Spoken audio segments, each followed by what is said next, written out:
నమస్తే, welcome to Telugu వాటి. ఇప్పుడు మనతో పాటు ఉన్నారు బీఆర్ఎస్ పార్టీ సీనియర్ నాయకులు ఎర్రల శ్రీనివాస్ గారు ఉన్నారు. శ్రీనివాస్ గారు, ఈ ఫార్మా రేస్ కేసులో కేటీఆర్ నిజంగా అరెస్ట్ చేసే అవకాశం ఉందని మీరు అనుకుంటున్నారా? అంటే ప్రభుత్వము కుట్రపూరితంగా టీఆర్ఎస్ పార్టీ కార్యకర్తలపైన, బీఆర్ఎస్ పార్టీ నాయకులపైన అక్రమ కేసులు పెడుతుందన్నది గత 1 ఇయర్ నుంచి మనం చూస్తూ ఉన్నాం. దాంట్లో భాగంగానే ఈ ఫార్ములా కేసును అది కేటీఆర్ గారి పైన రాజకీయ కక్షగా మనం భావించాల్సినటువంటి అవసరం ఉంది.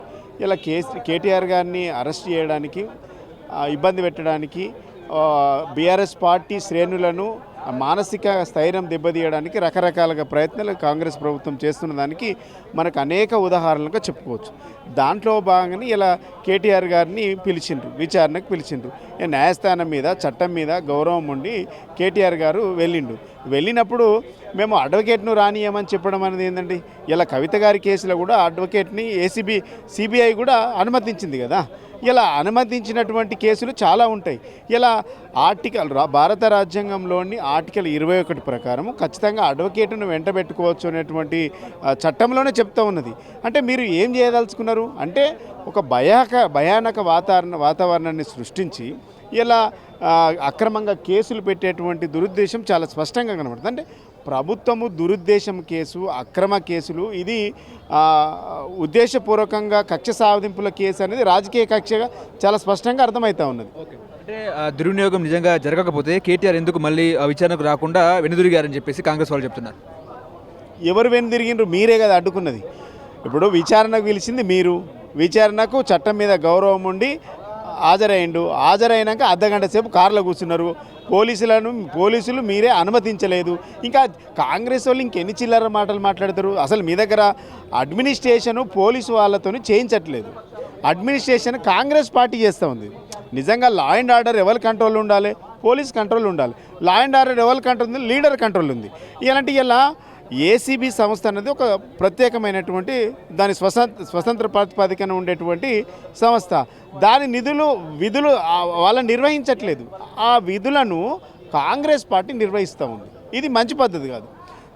భారత రాజ్యాంగంలో కొన్నిటువంటి సంస్థలకు, ఏసీబీ కానీ, సిబిఐ కానీ, కొన్ని సంస్థలకు ప్రత్యేకమైనటువంటి అధికారులు ఉన్నాయి. వాటి సంస్థల విధి నిర్వహణలో భాగంగా వాళ్ళు నిర్వహించాలి తప్ప వాటి విధి నిర్వహణ భాగం కాంగ్రెస్ పార్టీ నాయకులు, లీడర్లు తీసుకుంటే గిట్లనే ఉంటుంది. అంటే ఒక ఇండివిజువల్ సంస్థలను వాళ్ళని చేయనీయకుండా అధికారుల చేతుల నుంచి లీడర్లు తీసుకున్నారు. కాబట్టి ఇలా పోలీసు యంత్రం కానీ, అధికారులు కానీ వాళ్ళకి ఏం చేయాలన్నటువంటి ఒక దీనమైనటువంటి స్థితిలో కనబడుతూ ఉన్నది అర్థమైంది. నిధులు దుర్వినియోగం జరిగిందంటారా? ఇప్పుడు ఏసీబీ నిధులు దుర్వినియోగం అంటే ఎవరికి ఇచ్చింది లేదు అక్రమంగా, ఎవరికి తీసుకున్నది లేదు. అసలు అక్కడ కరప్షనే జరగలేదు.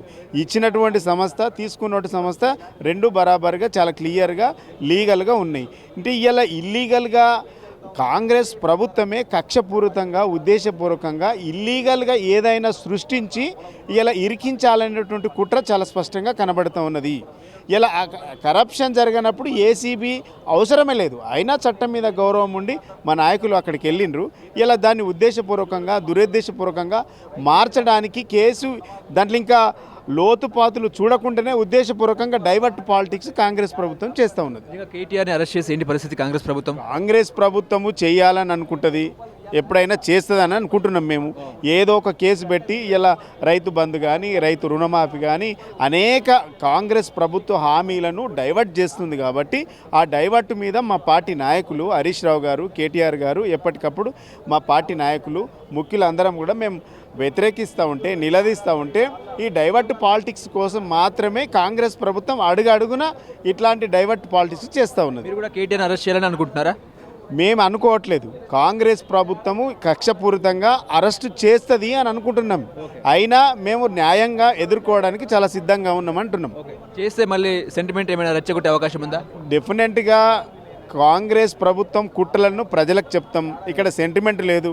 ఉన్నట్టుగా వాస్తవాలను, కాంగ్రెస్ చేస్తున్నటువంటి అక్రమ అరెస్టులను, నిర్బంధాలను ప్రజలకు చాలా స్పష్టంగా చెప్పి రాజకీయ కక్షతోనే ఈ బీఆర్ఎస్ పార్టీ వీళ్ళను నిలదీస్తున్నందుకు మా మీద అక్రమంగా అరెస్టులు చేస్తుందని ప్రజలకు వివరిస్తాం. ఇవాళ తెలిసింది కూడా అదే, ఇది అక్రమము, అన్యాయము, ఉద్దేశపూర్వకంగా రాజకీయ కక్ష తీర్చుకోవడానికి మాత్రమే ఏసీబీ ఆఫీస్కి పిలిచిండ్రని చాలా క్లియర్గా పోయింది. కాంగ్రెస్ పార్టీ ఎన్ని కథలు చెప్పినా ఎంత వాటిని మేనేజ్ చేసుకోవాలని చేసినా కూడా న్యాయం అనేది ఖచ్చితంగా బయటకు వస్తుంది కదా. Thank you. చెర్లపల్లిలో కేటీఆర్ బ్యారక్ సిద్ధమైందంటారా? వాడు ఎన్ని బ్యారాకులు సిద్ధం చేసుకున్నా కాంగ్రెస్ ప్రభుత్వం చేసేదే ఉద్దేశపూర్వకంగా జైల్లో పెట్టాలనేటువంటి బీఆర్ఎస్ పార్టీ నాయకులను జైల్లో పెట్టాలనేటువంటి ఒక రాజకీయ కక్ష, ఉద్దేశపూర్వకమైనటువంటి అక్రమ కేసులు. వాళ్ళు ఎన్ని బ్యారాకులు పెట్టుకుంటుంది. గతంలో రేవంత్ జైల్లో పెట్టారు కాబట్టి ఇప్పుడు రేవంత్ కేటీఆర్ జైల్లో పెడతారు. చెల్లుకు చెల్లు అంతేనా? రేవంత్ పెట్టినటువంటి ఆనాటి కేసు రెడ్ హ్యాండ్గా డబ్బులు దొరికినాయి కాబట్టి జైలుకు పోయిండు. ఇలా మరి ఇలా ఏమున్నాయి మరి చెప్పాలి ప్రజలకు చెప్పాలి. ప్రజలు మరి సంజయ్ ఇచ్చుకోవాల్సినట్టు అవసరం కాంగ్రెస్ పార్టీకి ఉన్నది.